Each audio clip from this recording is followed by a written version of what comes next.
Hello à tous, bienvenue. Donc aujourd'hui dimanche, c'est analyse technique. Donc c'est parti sur une ribambelle d'actions. On va commencer par les recommandations d'usage. Je vous apporte une analyse technique, mais je ne suis en aucun cas un conseiller financier. Je ne suis pas qualifié pour vous conseiller d'acheter ou vendre des actions liées à votre portefeuille. Donc le listing des actions, il est là, il est tout chaud, il est tout beau. Donc le listing, il est là. Je me répète un peu, ABC Arbitrage, Carbios, Claranova, Esker, Hoffman, MP Material Corp, Navia, Sodexo, Sword Group et Xilam. Certaines actions vont donner des résultats la semaine prochaine. On reviendra aussi rapidement sur le CAC Small et le CAC 40. Allez, on part sur le CAC 40 directement. C'est parti, donc le CAC 40, je mets le graphique, voilà. Donc le CAC 40, on est assez impressionnant, hein. C'est un CAC 40 qui a baissé avec des bougies vertes, hein. C'est assez inédit pour le voir, hein. Donc vous voyez, hein, tous les jours on a baissé avec des bougies vertes, c'est-à-dire qu'à chaque fois on clôturait, on ouvrait en baisse et on montait, voilà. Tous les jours on ouvrait en baisse, on montait, on ouvrait en baisse, on montait, on ouvrait en baisse, voilà.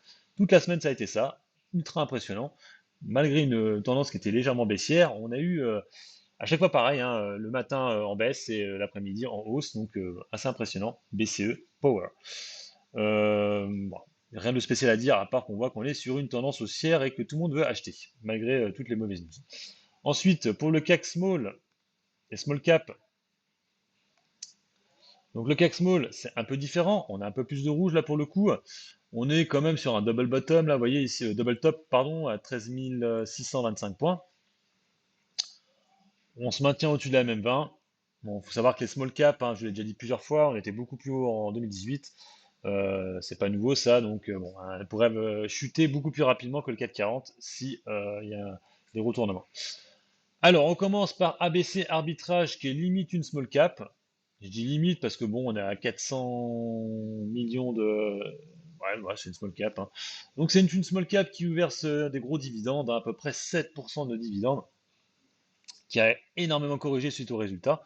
Bon, on a corrigé, on est retourné quand même au niveau de janvier, hein, de 2021. On était monté en flèche à partir du 1er mars, hein, peut-être une spéculation sur les résultats. En tout cas, bon, c'était bien monté et on est retourné au niveau de la MM200.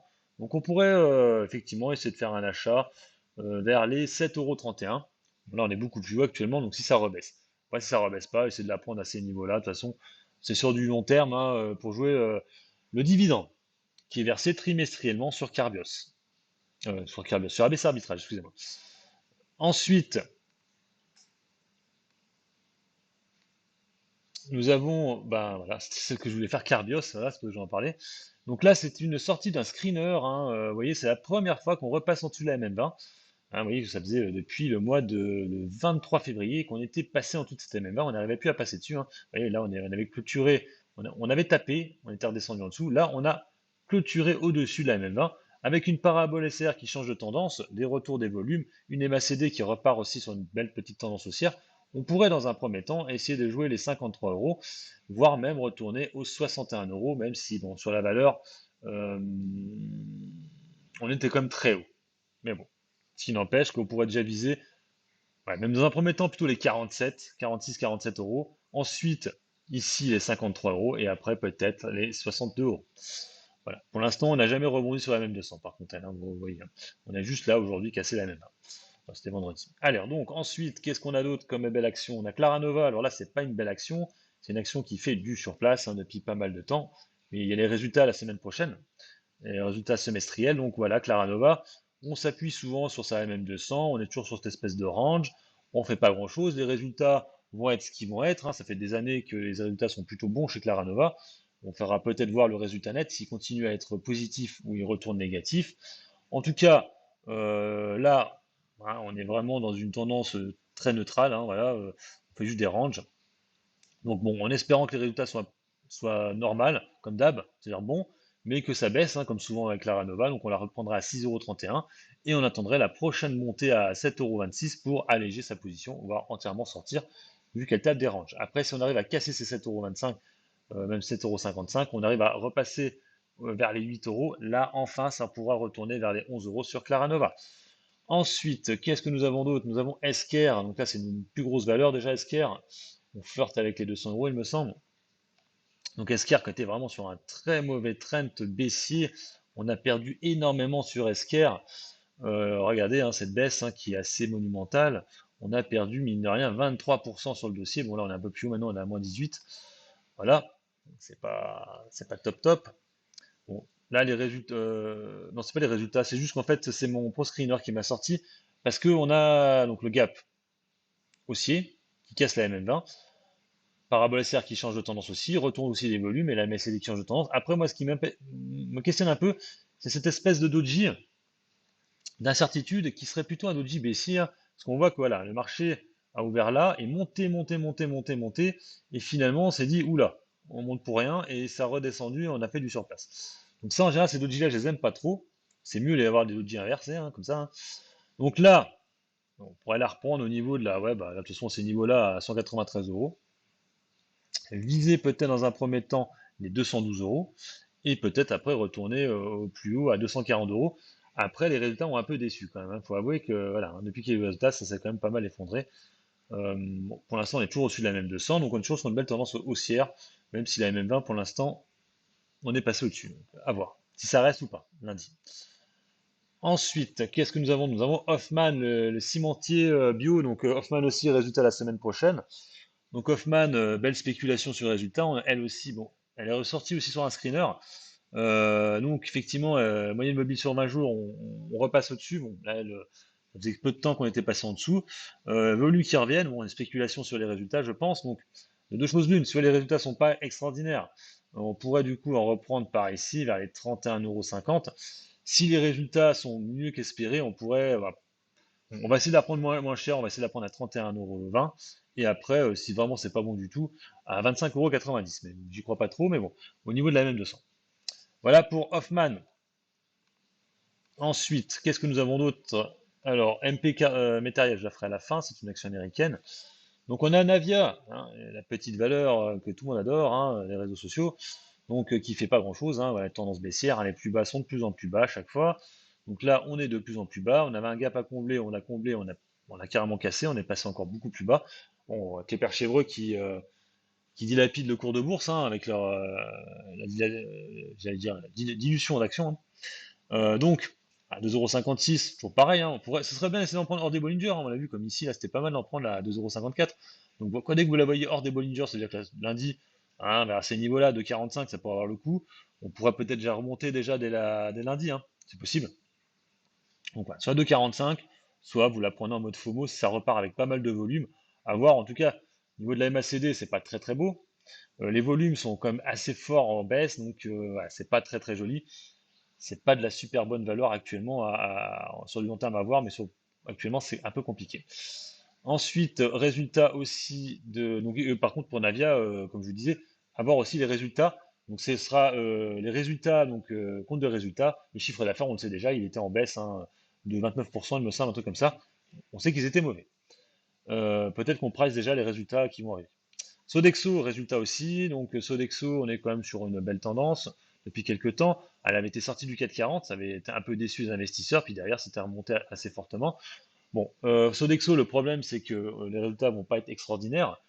Je suis pas sûr qu'ils vont commenter l'année 2021 parce que pour l'instant on ne sait absolument pas où est-ce qu'on va. Les cantines scolaires, les restaurants d'entreprise, tout ça, ben, on ne sait pas trop. Donc ça peut poser problème pour 2021. On est un peu dans le flou. Bon, on a des gaps à combler à 92 € là, et ensuite le dernier à 101 €. Pour l'instant, bon, on est repassant tout la MM20. À voir dans les jours à venir. Moi, j'essaierais plutôt de la reprendre ici à 76, 78,96 €. Voilà, 79. Et attendre après, voir où est-ce que ça nous emmène. Voilà. Donc ça, c'était Sodexo. Ensuite, autre valeur, Sword Group, non, je vais faire Xilam d'abord. Xilam qui va donner elle aussi ses résultats. Donc Xilam, bon, ouais, c'est une valeur qui fait des ranges, hein, 43,80 €, 49,45 €. C'est assez flat, surtout ces derniers temps, c'est très flat ces derniers temps. On a eu une belle montée ici entre le mois de juin et le mois de septembre, assez étonnant pendant l'été. Alors que cet été, on était déconfinés. Bon, il faut savoir que c'est une société qui fait des films d'animation, donc qui vendent à des chaînes comme Disney+, Netflix, des choses comme ça. Donc c'est vrai que bon, on était plus haut à l'époque, hein, sur Nexilam, on était bien plus haut, hein, à 66 euros. Là, on est un peu sur un rythme de croisière. Bon, alors les résultats, je ne les connais pas d'avance. On a un espèce de gap là à combler à 45,75 €. Voilà, ou alors sinon, 45, ouais, 40 45,80, 45,75. Et puis faites attention qu'on va par ici, là, 49 €. Puis ensuite 50 et ouais, 50. Voilà. 50, faudra faire attention. Voilà pour Xilam. Et donc, Sword Group, alors là, je reviens sur Sword Group parce que là, c'est une action à dividende, c'est pas des résultats. Donc, Sword Group qui verse un très gros dividende, hein, à peu près 4,20%, 4,20 €, excusez-moi. Voilà. Donc, forte hausse, hein, suite à cette annonce, qui donne à peu près plus de 10%, hein. C'est un dividende exceptionnel. Pour l'instant, ça n'a pas été encore voté, alors peut-être que, voilà, tant que c'est pas voté, des fois, on peut avoir des retournements de situation, les actionnaires ne veulent peut-être pas avoir des dividendes. Bon, à voir. En tout cas, là, on a un gap à combler à 38,25 €. On pourra peut-être essayer de le jouer, hein. Même là, ça a déjà rebondi un peu. Bon, à ces prix-là, vous avez quand même un bon rendement, hein. Si ça se fait, si ça se fait pas, par contre, bah, ça repartira fortement en baisse.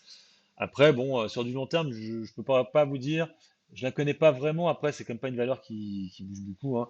Voilà, on était comme sur une très forte baisse. Moi, c'était en mars, hein, voilà. Après, on faisait un peu du surplace. On était déjà en baisse déjà en septembre 2019, 2018, excusez-moi. Voilà.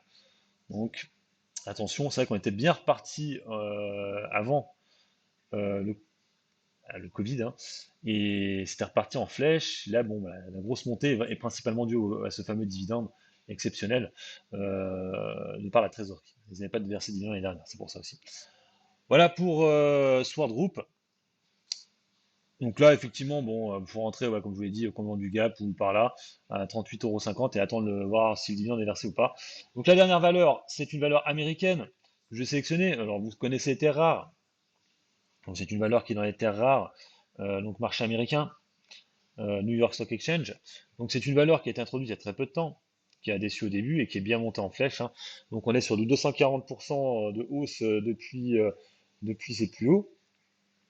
Après, on a quand même pas mal chuté. Ils ont annoncé une augmentation de capital il y a peu de temps, hein. Donc là, on est quand même sur une baisse de